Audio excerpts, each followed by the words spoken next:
छपरा के सारण में 15 वर्षीय राजपूत लड़की के साथ रेप हुआ और पुलिस प्रशासन ने यह बात स्पष्ट कर दी है कि पोस्टमार्टम रिपोर्ट में किसी भी तरह के एक्सटर्नल इंजरी और रेप जैसी घटना की पुष्टि नहीं हुई है। साथ में उन लोगों ने इस मामले में एक गवाह भी जोड़ा हुआ है। वह गवाह बताती है कि मौके पर एक लड़का और एक लड़की पकड़े गए थे। इसके बाद मौके पर पीड़िता की माता पहुंचती है और फिर वह औरत वहां से चली जाती है। उसके बाद वहां पर क्या हुआ, कैसे मृत्यु हुई, कैसे बच्ची कुएं के अंदर गई, उसको नहीं पता है। और उस महिला ने यह भी बताया गांव के बहुत सारे लोग वहां पर यह सुनने के बाद एकत्रित हो जाते हैं और जब यह लोग एकत्रित होते हैं तो महिला भी वहां पर उपस्थित होती है और वह लड़का भी वहां पर उपस्थित होता है। बहुत लोग घर भागा मर। फिर क्या देखे वहाँ पर? फिर वहाँ लड़का लड़का है। कौन लड़का था? अब वो लड़का जब लड़का तो पहले बैठने एक लड़का था। एक लड़का था। कौन था?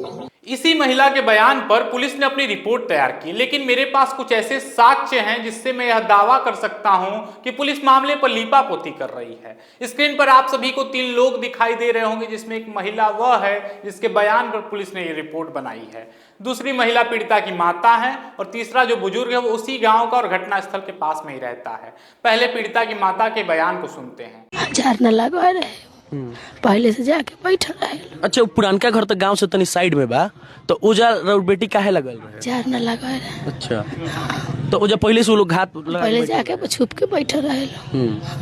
अच्छा, रउआ कब पता चलल घटना के बारे में? हम ओकरा के खोजत गनी कनी जारना में लेट भल काहे लेट भल गनी तो देखत ने अभी रास्ते पर बनतल घिसिया के लोग इनार में डाल के भगलक लोग से देखल। अच्छा, इनार में डालत कोई देखले रहे ना? ये हमने छप से का आवाज मिलल नु पानी के तो ओकर आवाज मिलल। अच्छा, रउआ खोजे गई नहीं तब तक रउआ सामने ही डालत रहन इनार में डाल के भाग चल इनार झाकतन का छप से का आवाज देखतन की बेटी में हमर ये।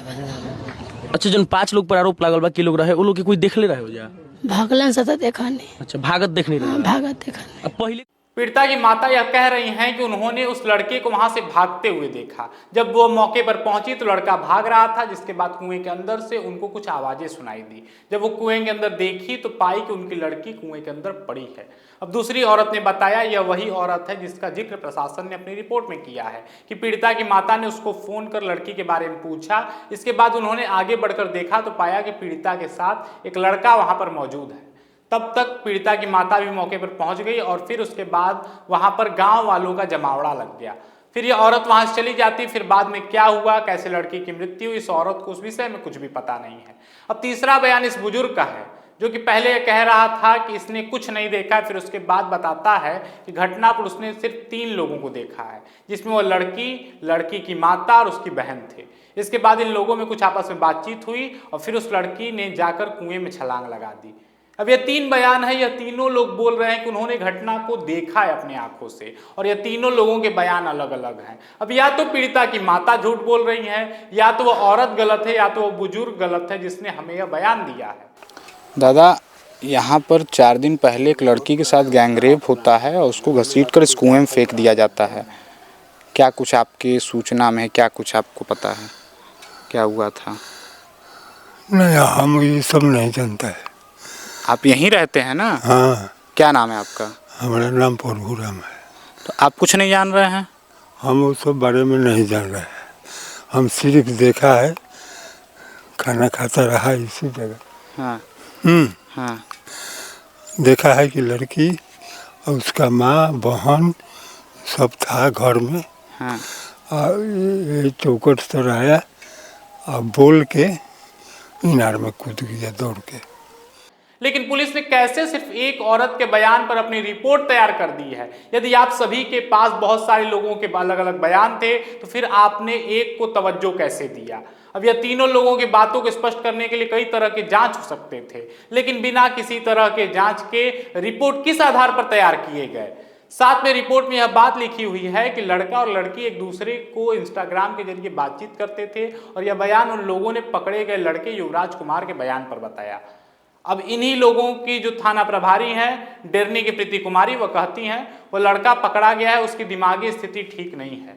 उसको समझ में नहीं आ रहा है वो क्या बात कर रहा है, वो किस तरह से बिहेव कर रही है, ये बात इन लोगों को नहीं समझ में आ रही है। आप स्वयं प्रीति कुमारी का यह बयान सुनिए। आपसे क्या बात हुई है? वो बोला कि मेरी लड़की से इंस्टाग्राम से बात हुई, नवंबर से बात हुई, उसके अलावा वो कुछ बता ही नहीं। पूरा लग रहा है कि माइंड से उसका दिमाग ठीक नहीं है या फिर बच्चा है, क्या है उसको हमको समझ नहीं आता। अब जब आप स्वयं कह रहे हैं कि लड़के की दिमागी स्थिति सही नहीं है, आपको समझ में नहीं आ रहा है, फिर भी आपने उस लड़के के बयान के आधार पर रिपोर्ट बनाकर उस लड़की के सम्मान को भरे बाजार में नीलाम कर दिया कि वह लड़की पहले से बात करती थी।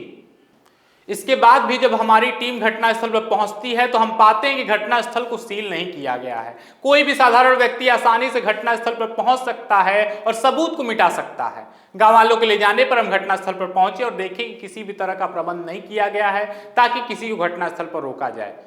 कोई भी आसानी से वहां पहुंच सकता है, तो हम कैसे मान लें कि लीपापोती मामले पर नहीं की जा रही है। यदि साक्ष्य मिटा दिए जाएंगे तो फिर साक्ष्य कहां से मिलेंगे। और एक बात, कई बार ऐसा होता है कि पानी में डूबने के कारण एक्सटर्नल इंजरीज कुछ हद तक समाप्त हो जाते हैं, और प्रशासन की रिपोर्ट में भी यही बात सामने आई है कि एक्सटर्नल इंजरीज नहीं पाई गई हैं। उसके बाद प्रशासन ने यह बात लिखी है कि प्रशासन के द्वारा vaginal swab, pubic hair, blood, finger, nail and cloth के नमूने संग्रहित कर FSL मुजफ्फरपुर भेजे जाने की प्रक्रिया की जा रही है। लेकिन जब अभी तक सभी रिपोर्ट सामने नहीं आए तो फिर प्रशासन के द्वारा गैर जिम्मेदाराना बयान कैसे दिया जा रहा है। क्या इसके पीछे वास्तविकता में जातीय राजनीति है या फिर किसी नेता के कहने पर मामले को दबाया जा रहा है। सवाल कई सारे खड़े हो रहे, लेकिन प्रशासन के पास जवाब एक भी नहीं है। मैंने आप सभी को इतने सारे साक्ष्य दे दिए हैं। अब इस वीडियो को आप सभी इस हद तक शेयर कीजिए कोई चाह कर भी इस मुद्दे को दबा न सके, और कमेंट बॉक्स में बिहार पुलिस और सारण पुलिस को टैग करना ना भूलें। धन्यवाद।